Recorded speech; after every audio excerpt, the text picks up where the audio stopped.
श्री राम की अयोध्या वापसी।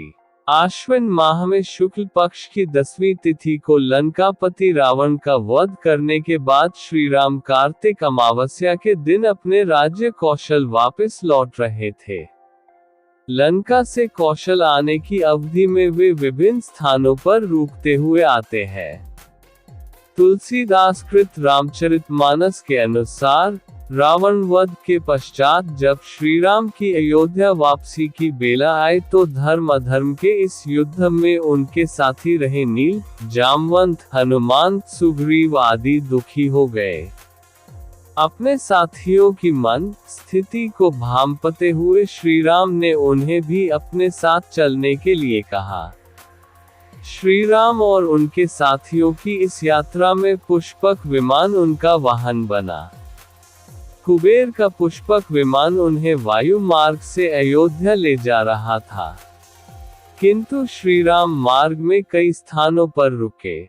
सबसे पहले विमान अगस्त्य ऋषि के आश्रम में पहुंचा। मुनि अगस्त्य का आश्रम दंडकवन में था। इस आश्रम में उनके साथ कई अन्य मुनि भी रहते थे। तुलसीदास जी इस संदर्भ में लंकाकांड में लिखते हैं, तुरत विमान तहाँ चली आवा, दंडक बन जह परम सुहावा, कुंभ जादि मुनिनायक नाना, गए रामू सब के अस्थाना। दंडकवन पर पड़ाव डालने के बाद श्री राम का पुष्पक विमान चित्रकूट में उतरा। अपना इंतजार कर रहे मुनियों को संतोष दिलाते हुए श्री राम ने वायुमार्ग से यमुना नदी के ऊपर से उड़ान भरी। सकल ऋषिन संग पाए असीसा, चित्रकूट आए जगदीसा, तह करी मुनिन केर संतोषा, चला विमानु तहाँ ते चोखा। लंका कांड रामचरितमानस। अब वो प्रयागराज में गंगा यमुना के संगम के समीप पहुंच जाते हैं। यहाँ से वो गंगा माँ को प्रणाम करते हैं और सीता जी को संगम का महात्म्य समझाते हैं। इस बीच उन्हें अपनी राजधानी अयोध्या के दर्शन भी होते हैं। पुनि देखो अवधपुरी अति पावनी, त्रिविध ताप भव रोग नसावनी। लंका कांड रामचरितमानस। अब उनका पुष्पक विमान प्रयागराज में पड़ाव डालता है। यहाँ पर त्रिवेणी में स्नान करने के उपरांत वो बंदरों और ब्राह्मणों को भोज भी कराते हैं। पुनि प्रभु आए त्रिवेणी हर्षित मज्जनु कीन, कपिन सहित विप्रन कहो दान विविध विधि दीन। लंका कांड रामचरितमानस। यहाँ से भगवान श्री राम ने अपने आगमन की प्रथम सूचना अयोध्या संप्रेषित की। जासु बिर सोचहु दिन राती, रटहु निरंतर गुण गण पाती। रघुकुल तिलक सुजन सुखदाता, आयो कुशल देव मुनि त्राता। लंका कांड रामचरितमानस।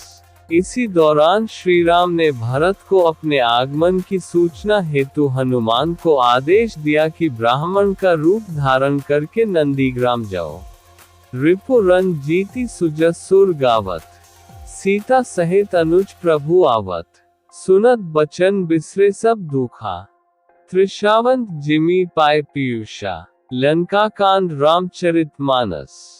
इसके उपरांत श्री राम भरद्वाज मुनि के आश्रम पहुंचते हैं। यहाँ से पुष्पक विमान गंगा के दूसरे छोर पे पड़ाव डालने हेतु उड़ान भरता है। यहाँ पर श्री राम अपने प्रिय मित्र निषाद राज से मिलते हैं। सीता गंगा की पूजा अर्चना करती है और आशीर्वाद ग्रहण करती है। अब विमान अयोध्या के लिए उड़ान भरता है। श्री राम के अयोध्या आगमन की खुशी में समस्त अयोध्या की स्त्रियां दही, दूध, गोरोचन, फल, फूल और मंगल के मूल नवीन तुलसीदल आदि वस्तुएं सोने की थालों में भर भर कर मंगल गीत गाते हुए अयोध्या भर में घूम रही है। श्री राम को आते देखकर समस्त अयोध्या नगरी सौंदर्य की खान हो गई है। सरयू जल अति निर्मल हो गया है। अयोध्या का प्रत्येक नागरिक श्री राम की एक झलक पाने को व्याकुल है। जो जिस दशा में है, वो उसी दशा में बाहर दौड़ा चला आ रहा है। कहीं श्री राम की पहली छवि निहारने से कोई वंचित न रह जाए, इस भय से कोई बच्चे और बूढ़े को नहीं लाना चाहता। अयोध्या वासियों से अब और अधिक विलंब सहा न जा रहा है। सभी एक दूसरे से पूछ रहे हैं कि आपने श्री राम को कहीं देखा है क्या। इनके साथ ही स्तुति पुराण के जानकार सूत, समस्त वैतालिक भाट लोग भी श्री राम के दर्शन के लिए अयोध्या से बाहर आते हैं। वाल्मीकि रामायण के युद्धकांड सर्ग 127 में लिखा है, सूता स्तुति पुराणाज्ञा सवे वैतालिकस्तथा सवे वादित्र कुशला गणिकाश्चैव सर्वश। गुरु वशिष्ठ, कुटुंबी, छोटे भाई शत्रुघ्न तथा ब्राह्मणों के समूह के साथ भरत अत्यंत हर्षित होकर कृपा निधान श्री राम की अगवानी हेतु राजमहल के बाहर आते हैं। अयोध्या की बहुत सी स्त्रियां अपनी अटारियों पर चढ़कर आकाश की ओर देख रही है। श्री राम के पुष्पक विमान को देखकर मंगल गीत भी गा रही है। बहुतक चढ़ी अटारिन निरखी गगन विमान, देखी मधुर सुर हर्षित करही सुमंगल गान। उत्तरकांड रामचरितमानस। श्री राम का पुष्पक विमान अब अयोध्या में उतर चुका है। प्रभु श्री राम पूर्णिमा के चंद्रमा है तथा अवधपुर समुद्र है, जो उस पूर्ण चंद्र को देखकर हर्षित हो रहा है और कोलाहल करता हुआ बढ़ रहा है। इधर उधर दौड़ती हुई स्त्रियां इस प्योनिधि की तरंगों के समान प्रतीत होती हैं। सब माताएं श्री राम का कमल सा मुखड़ा देख रही हैं। उनके नेत्रों से प्रेम के आंसू उमड़े आते हैं, परंतु मंगल का समय जानकर वे आंसुओं के जल को नेत्रों में ही रोके रखती हैं। सोने के थाल से आरती उतारती हैं और बार बार प्रभु के अंगों की ओर देखती हैं। गोस्वामी तुलसीदास रामचरितमानस के उत्तरकांड में लिखते हैं, सब रघुपति मुख कमल बिलोकी, मंगल जानी नयन जल रोकी, कनक थार आरती उतारही, बार बार प्रभु गात निहारही। प्रभु श्री राम को निहार कर माताएं बार बार निछावर करती है और हृदय में परमानंद तथा हर्ष से भर उठती है। माता कौशल्या बार बार अपने पुत्र श्री राम को निहारती है। सर्वप्रथम श्री राम ने अयोध्या की पावन धरती व गुरु वशिष्ठ को प्रणाम किया। इसके उपरांत मां कैकेयी, मां सुमित्रा व मां कौशल्या से मिलकर वो महल की ओर चले। सुमन वृष्टि नभ संकुल भवन चले सुखकिंद, चढ़ी अटारिन देखी नगर नारी नर बृंद। उत्तरकांड रामचरितमानस। श्री राम के आगमन के अवसर पर अनेक प्रकार के शुभ शकुन हो रहे हैं। आकाश में नगाड़े बज रहे हैं। अयोध्या के नगर के पुरुषों और स्त्रियों को सनाथ दर्शन द्वारा कृतार्थ करके भगवान राम महल को चले। इस पावन बेला पर अवधपुर की सारी गलियां सुगंधित द्रवों से सींची गई हैं। गजमुक्ताओं से रचकर बहुत सी चौके पुराई गई। अनेक प्रकार के सुंदर मंगल साज सजाए गए हैं और हर्षपूर्वक नगर में बहुत से डंके बज रहे हैं। नगर के लोगों ने सोने के कलशों को विचित्र रीति से मणि रत्नादि से अलंकृत कर और सजाकर अपने अपने दरवाजों पर रख लिया है। सब लोगों ने मंगल के लिए बंधनवार ध्वजा और पताकाएं भी लगाई है। इसके साथ ही समस्त अयोध्या नगरी को दीपों से सजा दिया गया है। दीपों से सजी अयोध्या नगरी दीपोत्सव अर्थात दीपावली मना रही है। मिथिलापुरी से अयोध्या तक का मार्ग 3 दिनों में तय करके महाराज जनक के मंत्री राजा दशरथ के दरबार में पहुंचे। रत्नजटित सिंहासन पर विराजमान महाराज दशरथ का सादर अभिवादन करने के पश्चात मिथिला के मंत्री ने कहा, हे राजन, मिथिला नरेश ने आपका कुशल समाचार पूछा है और महर्षि विश्वामित्र की आज्ञा से उन्होंने आपके पास ये संदेश भेजा है कि समस्त संसार को ज्ञात है कि मिथिला के राजा जनक की पुत्री सीता अत्यंत रूपवती, लावण्यमयी एवं समस्त सद्गुणों से संपन्न है। राजा जनक ने अपने यहाँ एक यज्ञ किया था। उसमें उन्होंने ये प्रतिज्ञा की थी कि जो कोई भी भगवान शंकर के विख्यात धनुष पिनाक पर प्रत्यंचा चढ़ा देगा उसके साथ वे राजकुमारी सीता का विवाह कर देंगे। उस यज्ञ में महामुनि विश्वामित्र राम और लक्ष्मण दोनों राजकुमारों के साथ जनकपुरी पधारे। राम ने धनुष पर प्रत्यंचा ही नहीं चढ़ा दी, बल्कि उस धनुष के 2 टुकड़े भी कर दिए। इस प्रकार उन्होंने अपने अद्वितीय पराक्रम से सीता को प्राप्त कर लिया है। अतः राजा जनक ने आपसे सादर अनुरोध करते हुए ये संदेश भेजा है कि आप अपने समस्त परिजनों, बंधु बांधवों, मंत्रियों एवं पुरोहितों तथा गुरु वशिष्ठ के साथ शीघ्र बारात लेकर मिथिला पधारने की कृपा करें ताकि राजकुमार श्री रामचंद्र के साथ सौभाग्यकांक्षिणी सीता का विवाह वैदिक रीति से संपन्न हो सके और मिथिलेश कन्या के ऋण से उऋण हो सके।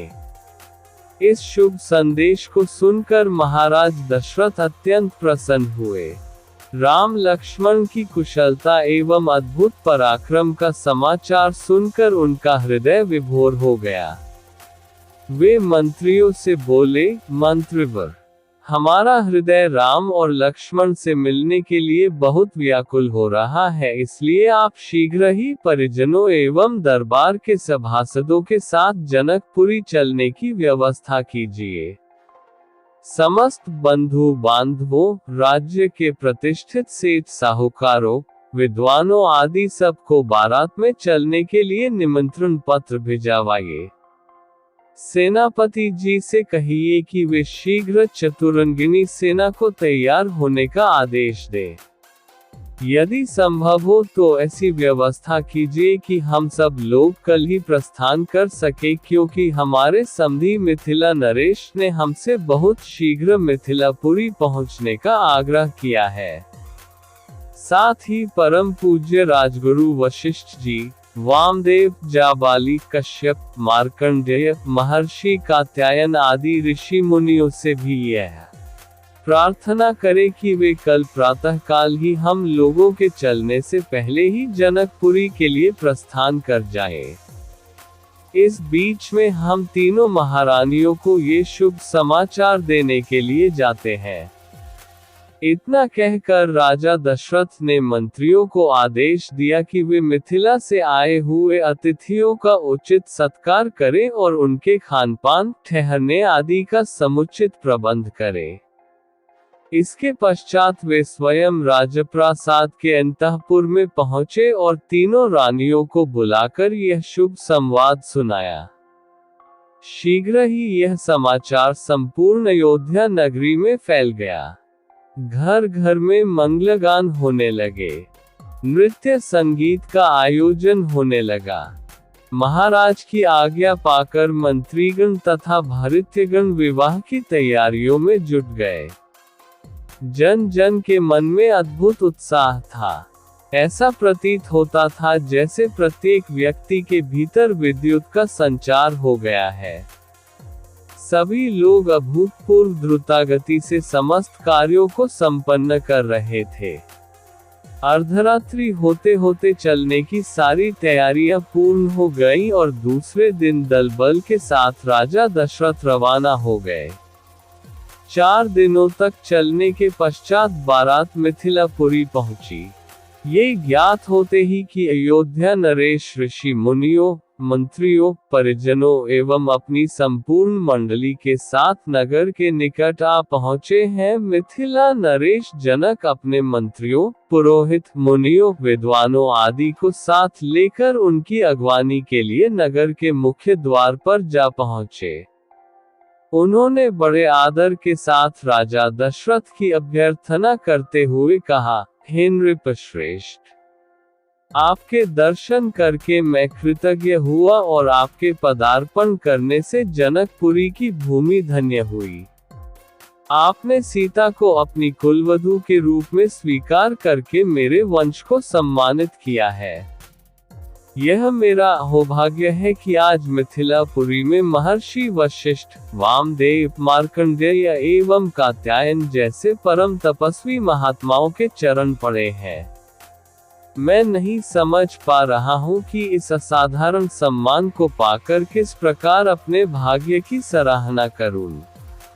इस प्रकार समस्त आगत महानुभावों का सत्कार करके महाराज दशरथ को उनके साथ आए हुए ऋषि मुनियों, बंधु बांधवों, मंत्रियों एवं सैनिकों को जनवासे में ठहराने की उचित व्यवस्था की। जनवासे में राजा दशरथ बहुत देर तक मुनि विश्वामित्र और अपने दोनों पुत्रों के साथ बैठे हुए उनके कृत्यों और पराक्रम का विवरण सुनते रहे। इस विवरण को सुनकर कभी वे आनंद से रोमांचित हो जाते, कभी आश्चर्य से दांतों तले उंगली दबाने लगते और कभी प्रशंसा से अपने राजकुमारों की पीठ थपथपाने लगते।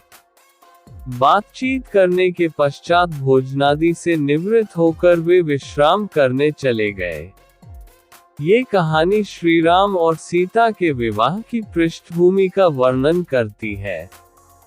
महाराज दशरथ को जब उनके पुत्र राम के अद्वितीय पराक्रम और सीता के साथ विवाह की सूचना प्राप्त होती है, तो वे अत्यंत प्रसन्न होते हैं।